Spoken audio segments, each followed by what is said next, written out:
doke. Hi guys, I'm Gopher from Geekzilla. This is a new YouTube channel we've set up. We're going to be doing games demos and battle reports. We're going to start off today with Wild West Exodus from Warcradle Studios. Yep. Okay, this is Mike, by the way. I'll let him say something. We're going to be playing, as Gof says, Wild West Exodus from Warcradle Studios. We're playing 770 points. We're going to have the Law faction versus the Warrior Nation.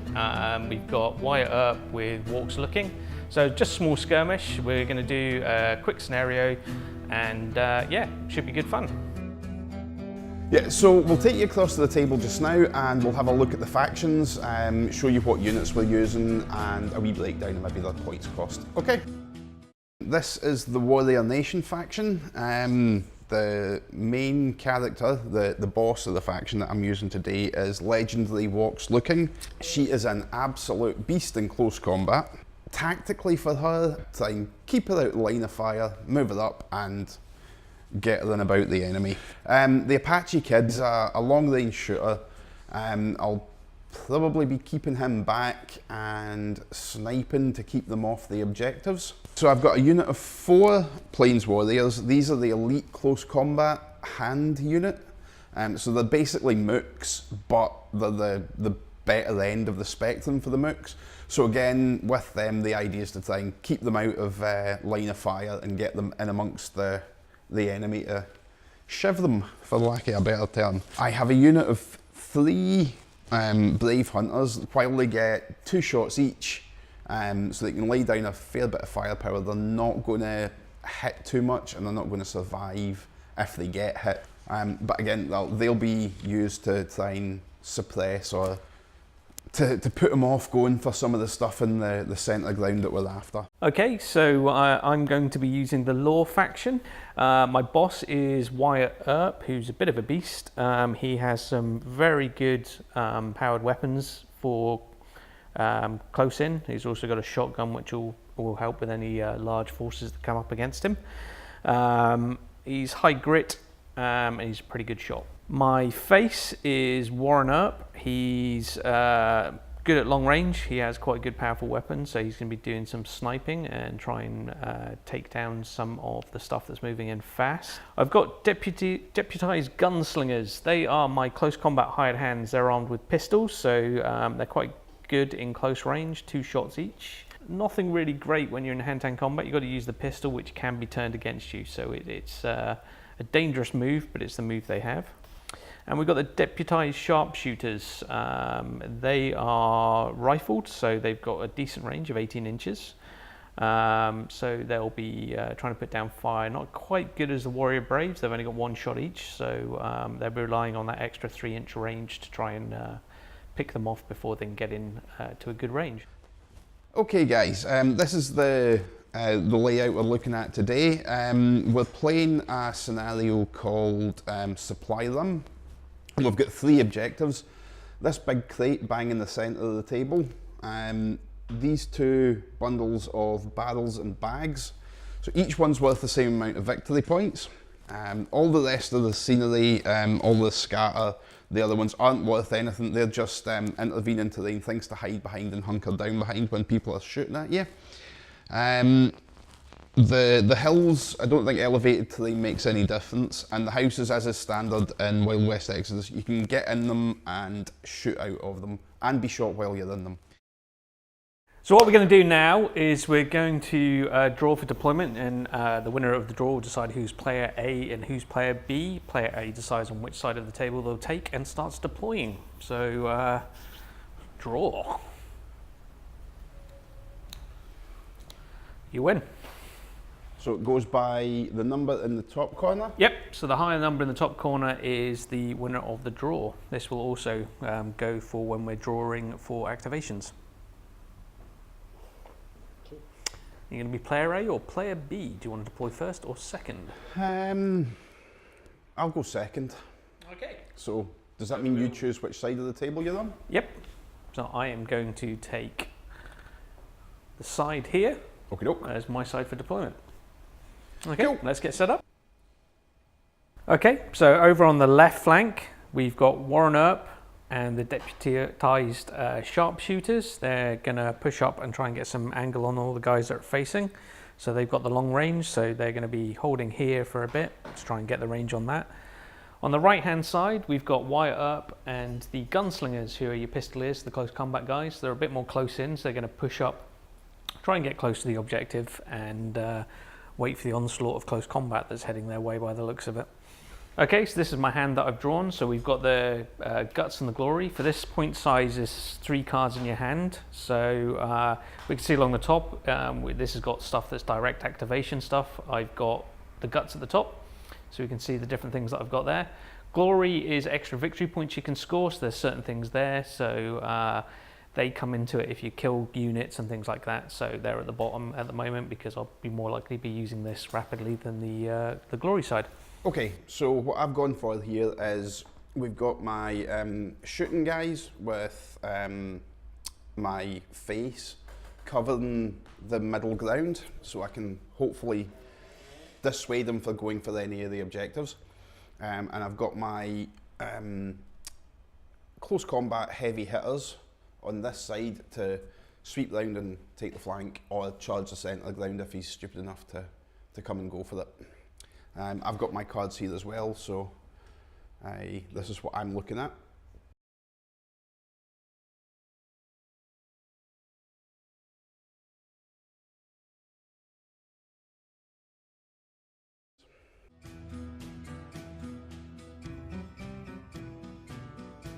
Okay, well, on my side of the table, what we've got is the deputized gunslingers moved up and got in the house for some cover.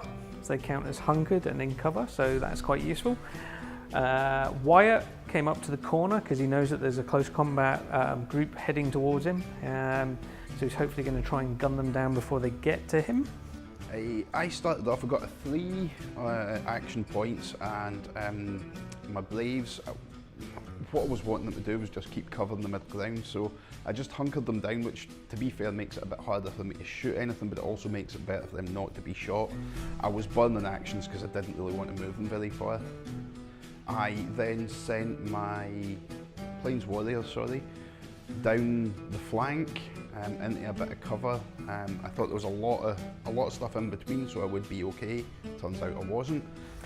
In the middle ground, Warren moved up into the cover in the centre back here and managed to clip one of the Warrior Nation Braves over there with a long range shot. My deputised sharpshooters, unfortunately, they drew a 1 action point, so they only got to move and wasn't really worth burning any extra points on them. So they're just up supporting Warren at the moment. First round, not much happened, a little bit of movement, a little bit of posturing, but Warren scored first blood with his Hyper-V rifle, took a shot at the Brave Warriors and managed to clip him and take him out with a critical hit. Yeah, bloody shred. Didn't get any cover, so I basically had to get a 9 to keep that guy alive. I got a little bit carried away at the start, forgetting about the draw phase, so I thought I had to draw for a activation on who went first, and also got a wee bit carried away with moving my shooting guys and almost moved my hand in the same activation as my shooting guys. But other than that, yeah, there's not much happening. We're just positioning up a wee bit to start off with. Definitely going to see more action in the second turn. Everyone's got quite close now, so I can see your close combat guys are pretty much in sprint distance. So Yeah. I think this draw will be a little bit critical about what happens in the first turn. Yeah, this game might not last that long. It might be over in a couple of goes, but we'll see. It usually goes about Pete Tong for me.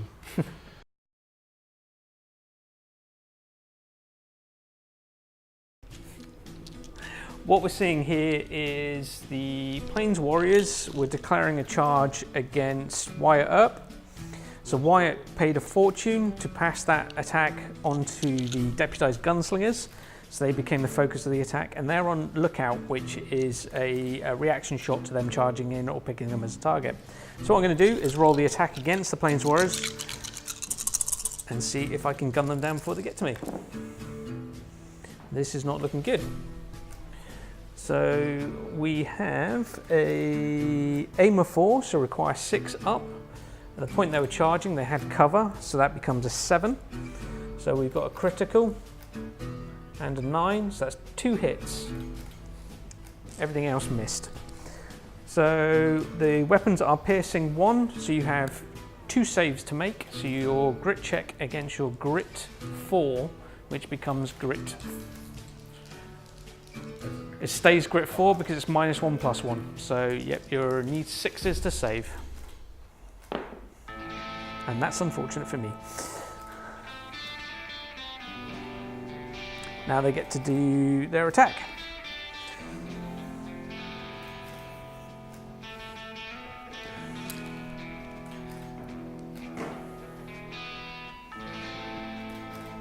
So your fight 5. Yep, I'm hunkered because I'm in the building and I have cover, so that's -2, so you become 3, so you need 7s to hit.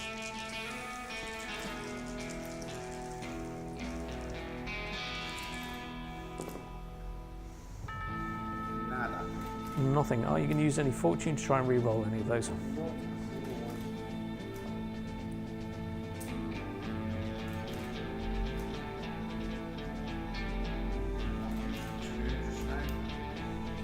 Okay. 1 hit. You have piercing of 1 or 2? 1. Piercing 1, my grit is 4, which it becomes 3. I have +2 from the building, so that becomes 5. So I need a 5 up. And he fails it. I'm going to chuck in for that, just because why not? And he's definitely dead. Vengeance for the fallen brother. Didn't go too bad. Not the outcome I'd hoped for at the beginning, which was he brought Walks looking up and Wyatt Earp had a shot on him, so positioned himself so the range of the pistol was maxed out on Walks looking, so he couldn't actually pull in any of the meat shields. So he took the shot, great, clipped her, did the damage. Unfortunately, she kept her in the game all the way down to making a quick check, but passed a quick check. The thing with Walks is she has a 7 on a quick, so she only needs a 3. That's a shame. Couldn't get any other shots on her. Well, I knew that he was going to move stuff up in close combat, but I had the gunslingers inside the building, so I could keep passing off any close combat on those guys for that turn. This turn, they're down to 1 in the building, so we've got a bit of an issue. Luckily, at the moment, they're all locked into combat with them, so somebody's got to clear that guy out before they can move on to Wyatt. So Wyatt is now hunkered down outside the building, hoping for the best. My gunslingers, my sharpshooters even over on the far side of the table moved up and took one of the objectives. That's me scored a victory point, so excellent there. Warren took a shot, took out one of the Warrior Nation Braves with the rifles, and then followed that with a second shot because he'd killed somebody, got an extra action point, and took out another guy. So I'm clearing up the table on that side, and it's all going to come down to the activations on this one. Awesome. So, looking pretty good? It's about 50-50 at the moment because Walks can do a lot of damage in close combat, and she's standing right next to Wyatt. So whoever gets this draw, if it's me, I'm probably going to try and gun her down before she gets to activate, but we'll see. Didn't do very well in the closer combat. I needed too high a number to hit them. I fluffed the dice though. Walks looking, she went in, and she did the business. She took out most of them. She didn't manage to follow through and completely kill the entire unit. There's still one guy in that building, and I'm annoyed that I couldn't get a shot off on his main character. I mean, he'd taken my guy down, or my Walks looking down to pretty bad sort of level. She was touch and go. If he'd got another shot off on it, I think she would have been gone. My shooting unit, they pretty much got wiped out. I've got one of them left. He's not very good in his own. And then the Apache kid, one of my good guys, totally he just decided to shoot an arrow up in the air for some reason and missed the guys he was shooting at. I'm falling over. It was kind of half and half for me in this turn. So kind of good, kind of not so good. Okay, how's things looking? Terrible. I have no confidence at all. I think from what I'm looking at, he's going to move in a wee bit, shoot my two guys out of left cover in the centre ground. His main character will probably back off and shoot again. maybe take out Walk's Looking this time, because if I can't get into close combat, it's all going to come down to initiative.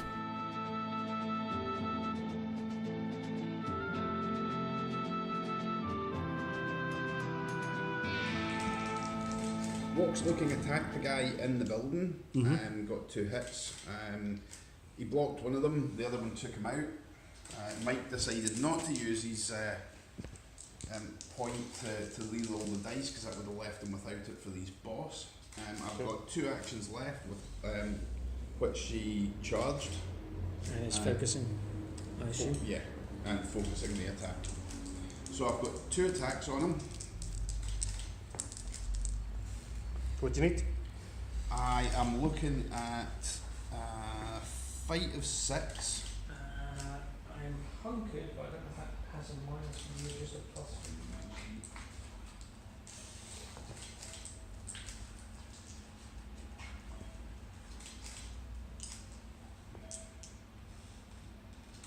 Yeah, it's just a bonus to me. Okay. So we need them? I'm looking at straight 6s, I think. Okay. Your fight 6 are straight 4s. Aye. Hit the crit, hits. so One hit, one crit. becomes lethal. So that's taken the 3 saves I require. So my grit is normally 7, which becomes 8, which becomes 4. So I need 6s. So for the straight roll, Oh, it's a miss. so he will reroll and gets Oh, it. gets a 6. And then for the double, for the lethal, I need to reroll any success. So that's a fail, so it goes straight to Quick and Dead, which is a 5 up. And fails that. So he is gone Why because he can't metal use is metal. So -4. Oh! Oh! That's a big win. It all came down to the initiative, as we thought. Goodbye, boss.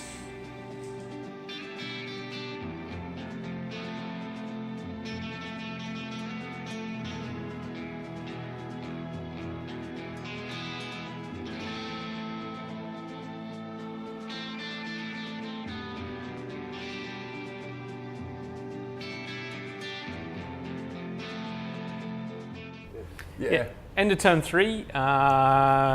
You are in the lead with 3 victory points to 2. I'm down to Warren Earp. You have Walk's Looking and the Apache Kid on the table. So it's not looking good for me. I'm going to have to try and pull something out of the bag. I'm not sure what it is. I'll have to dig deep. I don't know what chance he's got left. The thing that got me up in the lead in that one was the use of the card for Glory as opposed to Guts. So took an extra victory point that way. I think I've got this in the bag. Probably. Okay, can you just talk us through what happened in the turn? Tell us what happened. Okay. Well, your Warrior Brave took down 2 of the riflemen He with his multiple shots. So first round of fire, 2 shots, took out one of the guys. Second round of shooting, 2 shots, took out the other guys. That left me down with Warren. Warren took down that guy, moved up on the barricade, shot the guy on the other side of it, tried picking off Apache Kid, which I got him down to a Quick and the Dead check, which is great, but unfortunately he's still in the game. Yep. I think we had Walk's Looking came up and took one of the other victory points on one of the supply tokens. So she's just standing at the far side of the board at the moment from Warren. So a little bit of an opposed standoff there. But when it comes to my shooting, I can't take away their metal. So even if I can get 3 shots on somebody, it's likelihood is I'll still be there at the end of the turn, and I'll be left facing one of them. Yeah. So just see who gets the draw on this one. The only thing for me in that one was it was a bit of disappointment getting that card with what I've been getting phenomenal luck getting constant 3s on the cards, so I've been getting sort of decent activations. That one was a bit disappointing, but again I used it just to get looks into the victory point and put me into the lead. All I can hope is he's drawn a lot of 3s and not much else, so hopefully there's a pile of 1s in that deck coming next, and that'll help me out no end. Well, I've been expecting it to slap me about for a while, but it's not done it. It's still pumping out those 3s.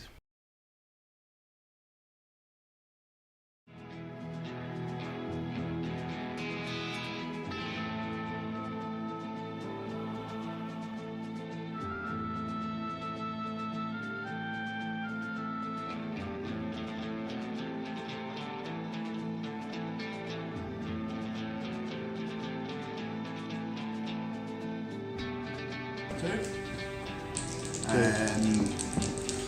-4. This one for the championship? A fight. Wait, 6, 7, 8. So it's on 2. Is that 2 hits or what? That's 2 hits. Yep. My crit is 6, which becomes 2. So I need 8. And he's dead. Oh, 2 fails. And Warren is Quick check. toast. Yeah, he gets a quick check, which is a 5 up. He's Yeah. yeah.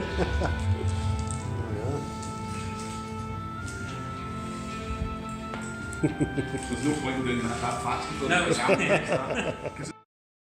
So that was the final turn. The outcome was as expected. Warren managed to win the initiative, and best thing I could try and do was take down Walk's looking before she activated, try and get her on the back foot. But some good dice rolls from Goth there, and managed to keep her in the game.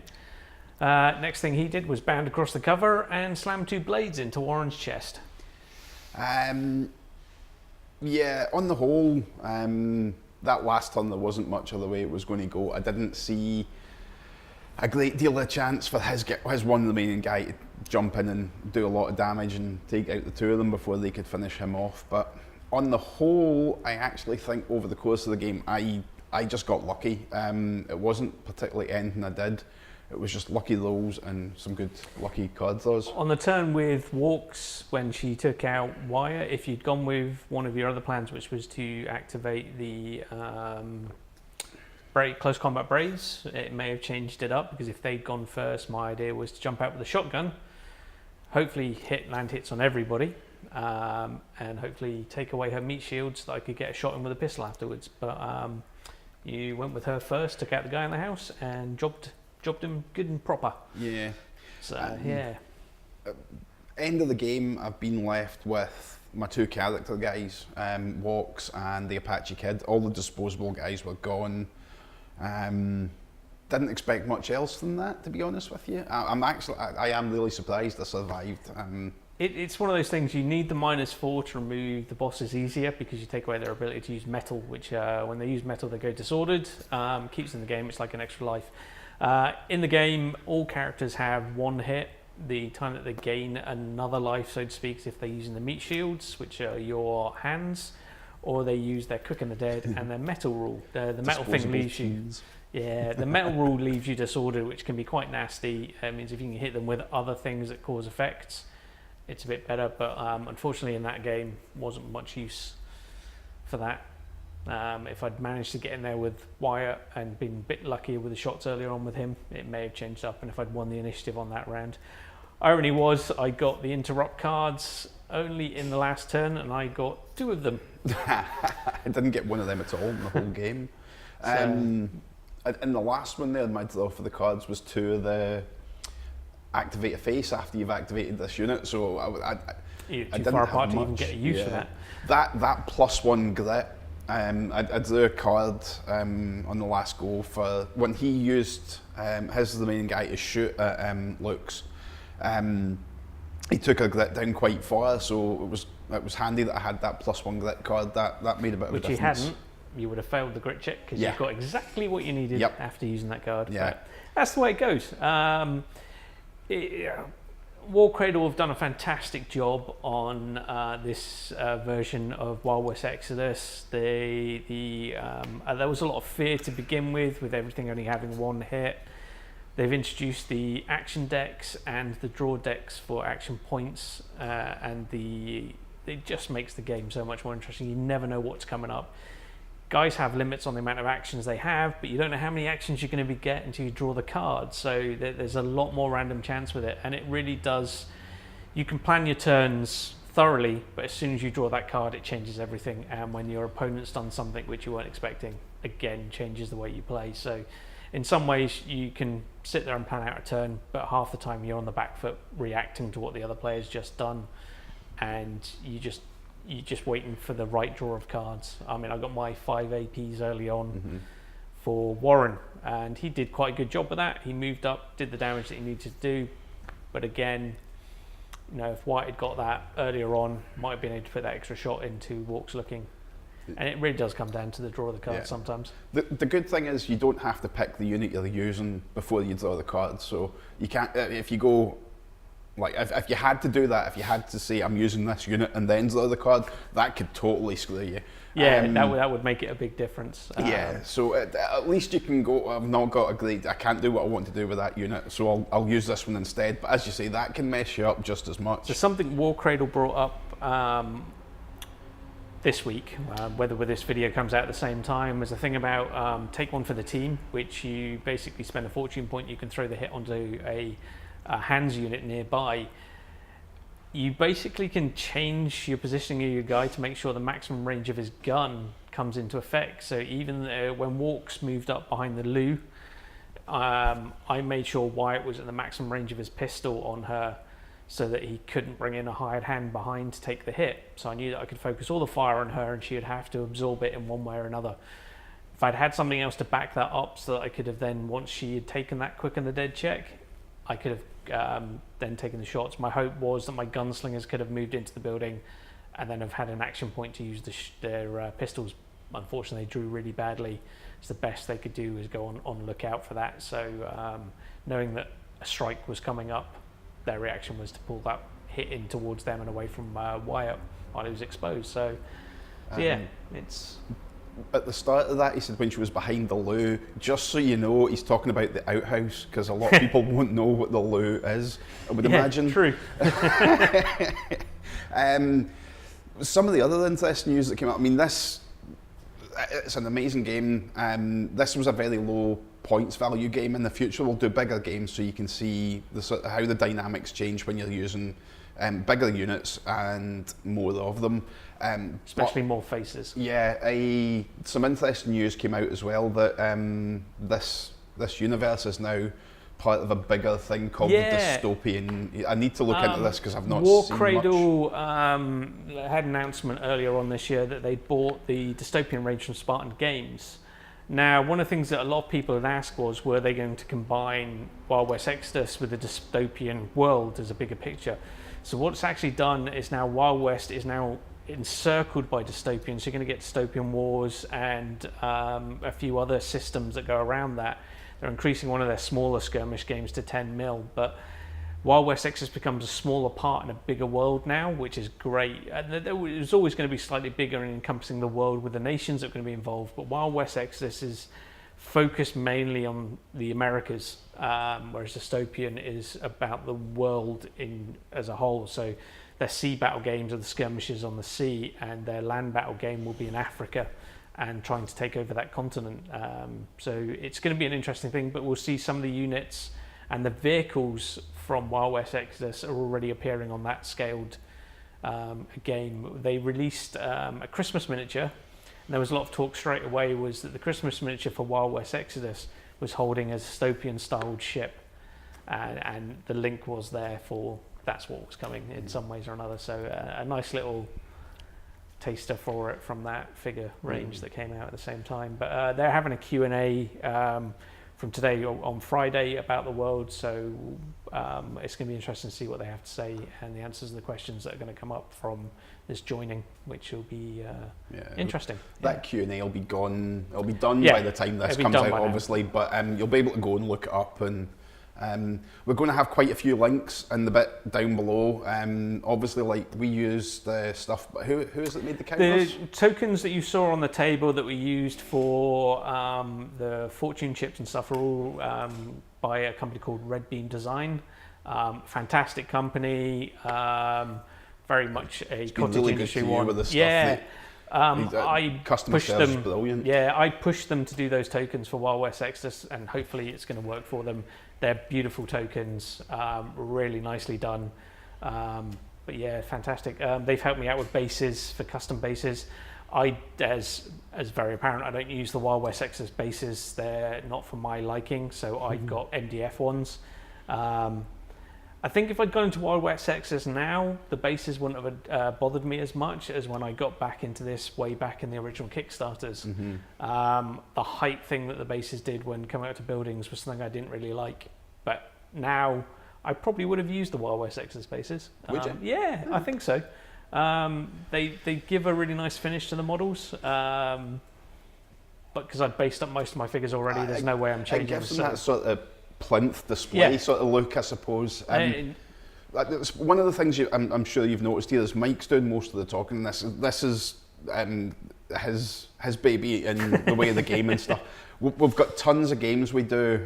We've got tons of games that we don't have time to do.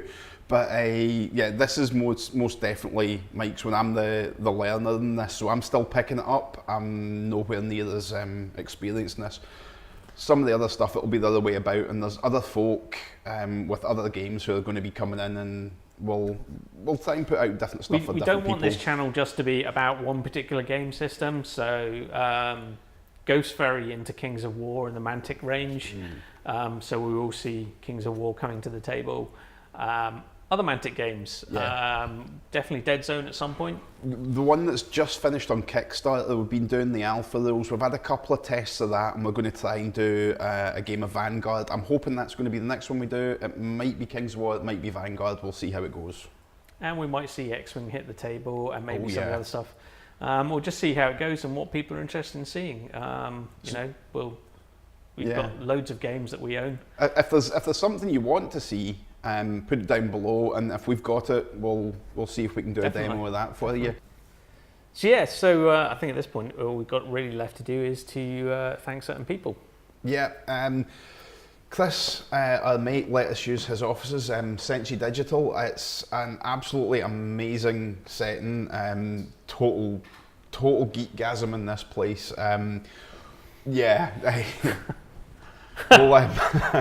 We'll show you some other shots of some of the crazy cracking stuff in this place, and check them out as well. We'll put a link to them down below. We had friends and family who have helped us out with all the kit and caboodle to do all this sort of stuff, the cameras and lighting and all that sort of jazz. So our mate Si behind the camera. Yeah, thanks for that. He's done a great job today. He will be, hopefully at some point in the future, taking part in the games as well, but I think we'll need to twist his arm up his back a wee bit for that one. Bit camera shy. Yeah, so any of the companies, they will be linked below. So if you've enjoyed this and want to see some more, hit the subscribe button. It'll be somewhere up there, I believe, is it? Who knows? The like button's just down there. The dislike button should be ignored. Yeah, so and any comments on anything, put it down. We'll take some of them on board. Some we'll probably ignore blatantly. But yeah, we'll try and answer the comments as well as the best we can. So if you've got any questions about stuff, we'll put links to actual tutorial videos that Warcradle did. Yeah, so we discussed it. We were talking about doing demos and explaining all the rules, but Warcradle have got that covered. So we'll put the links down below to all their videos for the rule system for Wild West Exodus. So you can go and have a look at that, understand the game, then watch the video. It's if you don't feel like you understand what's been happening, we'll put a link at the top of this that says go watch that first, then watch our video, just to keep it nice and clean. Yep. And apart from that, thanks for watching, and we'll see you again soon. Yeah, take care, guys.